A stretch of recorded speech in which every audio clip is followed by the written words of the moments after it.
जगत गुरु ने आज रामचरितमानस पर विवाद करने वालों पर निशाना साधते हुए कहा कि रामचरितमानस में जो लोग बदलाव चाहते हैं वह अब नहीं हो सकता है, क्योंकि रामचरितमानस में बदलाव करने वाले लोग इस दुनिया में नहीं हैं और भारत की 99% जनता इस रामचरितमानस को स्वीकार कर चुकी है। इसलिए जो रामचरितमानस पर विवाद करते हैं, चुनाव आयोग को चाहिए कि उन पर बैन लगा दी जाए और उन्हें चुनाव न लड़ने दिया जाए।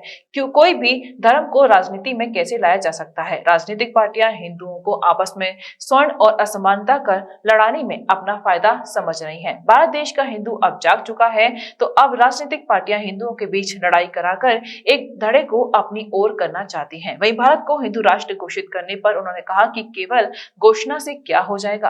क्या नाम बदलने वालों के पास कोई प्रारूप है? जिस तरह से हमने गंगा नदी को राष्ट्रीय नदी घोषित करवाया, लेकिन गंगा नदी में गिरने वाले नाले ये गंदा पानी कम नहीं हुआ है। इसी तरह से केवल नाम बदलने से कुछ नहीं होगा, उसके लिए अथक प्रयास करने पड़ेंगे। देश में 20 कारोबार और बढ़ गए हैं, तो क्या हिंदू राष्ट्र घोषित होने से गाय नहीं कटेगी? अगर फिर भी गाय कटती है तो फिर हिंदू राष्ट्र का क्या फायदा? स्वामी जी ने कहा कि मेरा मानना यही है कि हिंदू राष्ट्र की जगह राम राज्य आना चाहिए, जिससे यहाँ रहने वाली प्रजा को कोई परेशानी ना हो। देश में सनातनी का हल्ला मचा हुआ है, उनके चमत्कारों को आप किस रूप में देखते हैं? देखिए, किसी एक व्यक्ति विशेष पर या किसी एक संस्था विशेष पर हम कोई टिप्पणी नहीं करते हैं। सिद्धांत की जहाँ तक बात है, उस बारे में अगर आप हमसे पूछेंगे तो हम बताएंगे। हमसे सिद्धांत के बारे में पूछा गया था, ये नहीं होते हैं, तो हमने ये कहा था कि चमत्कार होते होंगे, लेकिन हमने तो नहीं देखा किसी को अपने जीवन में कोई चमत्कारी।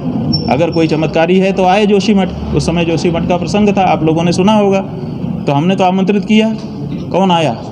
कोई ना तो कोई हिंदू चमत्कारी आया, ना तो कोई मुसलमान मौलवी चमत्कारी आया, ना तो कोई पादर चमत्कारी आया। टेलीविज़न पे दिखाते हैं कि साहब ऐसे छू दिया तो आदमी ऐसे ऐसे करते खट से गिर गया। ये दिखाते हैं कि बहुत बड़ा चमत्कार हो रहा है कि छूते ही कांपने लगता है और एकदम गिरने लगता है। लेकिन कोई परिणाम लाने के लिए तो कोई चमत्कारी सामने नहीं आया। जब कोरोना हुआ था, ये तो हमारी बात हम कर रहे हैं, 1.5 साल तक हम लोग कमरे में बंद थे, आप भी और हम भी अपने परिवार के साथ। कौन चमत्कारी आया था कोरोना को पीछे कर देने के लिए? है कोई? और जब नहीं है तो काहे को फिर दम भरते हो? सीधे सीधे जैसे आम लोग परिश्रम करके अपने को आगे बढ़ा रहे हैं, ऐसे आगे बढ़ाने की प्रेरणा दो, ईमानदारी से कहो। वो तो हनुमान जी महाराज और बालाजी सरकार को अपना कहते हैं कि उनकी दिव्य शक्ति से चमत्कार हो रहा है। श्री राम श्री राम, उनकी दिव्य शक्ति में किसको शंका है? उसकी दिव्य शक्ति में किसी को शंका नहीं है। उसकी दिव्य शक्ति की आराधना उपासना हर व्यक्ति करता है, लेकिन हम तुमको पर्चा लिख देंगे तो क्या आप मानते? बात तो वहीं हो जाती है ना। तो क्या आप मानते? हनुमान जी तो हनुमान जी है, हनुमान जी तो जिसको चाहेंगे कर देंगे, तो क्या करते ही रहते हैं। तो क्या आप मानते हैं बागेश्वर धाम में प्रचार चल रहा है, व्यवसाय? भाई अब वही है कि आप एक नाम, केवल आप लोग, आप पूरी मीडिया के सामने केवल एक ही व्यक्ति है, बस जहाँ देखो बागेश्वर, जहाँ देखो बागेश्वर, तो सारा पूरा देश बागेश्वर के बारे में बोलेगा। ये आप क्यों अपेक्षा रखते हो? पर्चा बना रहे हैं वो चमत्कार आप जो है आप नहीं वो चमत्कार नहीं दिखा रहे हैं, आप चमत्कार दिखा रहे हैं। आप मीडिया के लोग एक व्यक्ति को लेकर के चमत्कार चमत्कार चमत्कार कर रहे हो। जहाँ सही में चमत्कार हो रहे हैं वहाँ आप पहुँचते ही नहीं हो। आपका क्या कारण है कि 1.5 महीना से ज़्यादा का समय बीत गया, मीडिया केवल बागेश्वर पकड़ के क्यों बैठा हुआ है? क्या दूसरा कोई मामला ही नहीं है? ये आप चमत्कार दिखा रहे हो। आप चमत्कार दिखाते थे, पहले निर्मल बाबा को लेके आए थे आप, आधा घंटे का एपिसोड टेलीविजन पे आप लोग दिखाते थे। अब नहीं दिखाते हो। उस समय 2,500 रुपया दे करके उनका पूरा हाल भर जाता था, अब नहीं भर रहा है, क्योंकि अब आप साथ नहीं हो उनके। समस्या ये है कि चमत्कार कहाँ से दिख रहा है वो देखो। चमत्कार तो मीडिया से दिख रहा है। लोग हैं, क्यों नहीं कोई प्रारूप सामने रखते हैं कि उनका हिंदू राष्ट्र कैसा होगा? केवल हिंदू राष्ट्र नाम कर देना है। गंगा का नाम राष्ट्र नदी हमने करवा लिया, 1 लीटर गंदा पानी जाना बंद हुआ गंगा में। केवल नामकरण करने से क्या फर्क आ जाएगा? गंगा जब राष्ट्र नदी नहीं थी तब, और जब गंगा राष्ट्र नदी हो गई तब गंगा की स्थिति में क्या फर्क आया? कोई फर्क आया हो तो बता दीजिए। और अगर नहीं फर्क आया तो ऐसे ही हमारा राष्ट्र जो धर्मनिरपेक्ष राष्ट्र है वो हिंदू राष्ट्र हो जाएगा, नाम भर हो जाएगा इसका। लेकिन इसमें फ़र्क क्या आएगा? तो फ़र्क बताने के लिए कोई तैयार नहीं है। आज तक कोई भी ऐसा संस्थान, कोई भी ऐसा व्यक्ति सामने नहीं आया जिसने कहा हो कि हिंदू राष्ट्र का ये प्रारूप है। वो कोई प्रारूप रखे तो हम लोग विचार करें। केवल नामकरण करने पर आप लोग पूछते हो, हम नामकरण करने पर क्या विचार कर दें? यह सत्ता पक्ष और विपक्ष दोनों राजनीतिज्ञ हैं। जी दोनों को सत्ता चाहिए। एक को सत्ता मिली है वो बचा के रखने के लिए प्रयास कर रहा है, एक को नहीं मिली है वो फिर से प्राप्त करने के लिए प्रयास कर रहा है। दोनों राजनीतिज्ञ हैं। ये जब हिंदू की बात करेंगे तो भी राजनीति का मामला होगा, ये जब मुसलमान की बात करेंगे तो वो भी राजनीति का मामला होगा। ये धर्म की बात नहीं करते हैं, ये राजनीति की बात करते हैं, समझो। तो इसलिए हमारा ये कहना है कि हिंदुओं को चाहे मुसलमानों को अपने धर्माचार्यों की बात धर्म के मामले में सुननी चाहिए। राजनीतिज्ञों के मामले से धर्म की बात सुनना बंद करे जनता।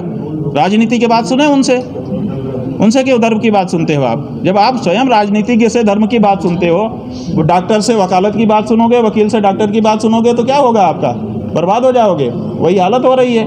तो जब से भारत की हिंदू जनता ने राजनीतिज्ञों से धर्म की बात सुननी शुरू कर दी, तब से उसके धर्म में समस्या आ रही है। ये जान दो। क्या आप हिंदू राष्ट्र तो हम उसकी बात पे कुछ गंभीरता लाते, हम उसकी प्रशंसा करते कि छोटा सा द्वीप ही खरीद करके हिंदू राष्ट्र तो घोषित किया उसने, लेकिन उसको भगोड़ा नहीं होना चाहिए था। अगर यहाँ की कोर्ट ने उसको सम्मन किया था, देखो हमारे ऊपर भी सम्मन हुआ था, हमको पता नहीं था कि कोर्ट की कार्यवाही क्या चल रही है। बाद में अचानक अखबारों ने छाप दिया कि साहब ये भगोड़ा घोषित है। हम न्यायालय में गए और न्यायालय में जाके हमने न्यायाधीश से कहा कि हम खड़े हैं, बोलो जो प्रक्रिया हो तुम्हारी पूरी करो। तो उसने प्रक्रिया पूरी कर दी, कहा कि बस आप उपस्थित नहीं थे, उपस्थित हो गए, बस बाकी ठीक है, बाकी केस चलेगा। तो ऐसी स्थिति में नित्यानंद नाम के व्यक्ति की हम प्रशंसा कर सकते थे कि कम से कम हिंदू देश तो घोषित किया उसने। सुन के अच्छा लगता है कि छोटा ही सा सही, इतना ही बड़ा सही, हिंदू देश तो है, लेकिन वो भगोड़ा होकर के जो कर रहा है, इसीलिए प्रशंसा करने का मन नहीं करता है। उसको चाहिए, हम कहना चाहेंगे कि सबसे पहले तुम हिंदू देश के अधिपति बनना चाहते हो तो पहले तुम्हारे ऊपर जो आरोप लगे हैं उनका सामना करो, और उसके बाद फिर तुम कहो, अच्छी बात करो। शूद्र नारी से, ताड़ना से। भाई सवाल है कि उनको एतराज़ है तो अब ठीक है, वो एतराज़ करें, उसको मत पढ़ें। लेकिन वो किसी ग्रंथ को जला देंगे, वो किसी ग्रंथ को पैर के नीचे दबा देंगे। ये अधिकार उनको किसने दे दिया? स्वामी प्रसाद मौर्य जी को। उनको एतराज़ है, वो अपना एतराज़ जहाँ जहाँ उनको अवसर मिले, जहाँ जहाँ उनको लोग सुने उनको कहें। लेकिन वो किसी पुस्तक को जला देंगे, किसी पुस्तक को फाड़ देंगे, किसी पुस्तक का अनादर कर देंगे, और उस पुस्तक का जिसके बारे में पूरा देश आदर की भावना रखता है, सम्मान की भावना रखता है। ये कैसे हो सकता है? और फिर एक लाइन के ऊपर वो स्वयं कह रहे हैं, आपके द्वारा हमको जानकारी मिल रही है कि एक लाइन पे उनको आपत्ति हो रही है, उसमें हज़ारों लाइनें हैं, हज़ारों लाइनों में जो अच्छी बातें कही गई हैं उनका अनादर कैसे उनको वो कर दे रहे हैं? आपको एक लाइन के प्रति अनादर था ना, तो उस लाइन के बारे में बात करते आपके लोगों ने पूरे पुस्तक का अपमान क्यों किया? आप क्यों कर रहे हो? ये अधिकार कहाँ से आपको मिल गया है?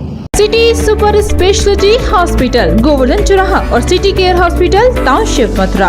अब सुपर स्पेशलिटी सुविधाओं के लिए दिल्ली एनसीआर और आगरा जाने की जरूरत नहीं। Cardiology, neuro surgery, medicine, ortho gastro surgery, plastic surgery, critical care and pain management जैसी सभी सुविधाएं अब एक ही छत के नीचे। CT scan, cath lab, endoscopy, MRI जैसी सभी आधुनिक मशीन सिटी हॉस्पिटल में ही उपलब्ध हैं।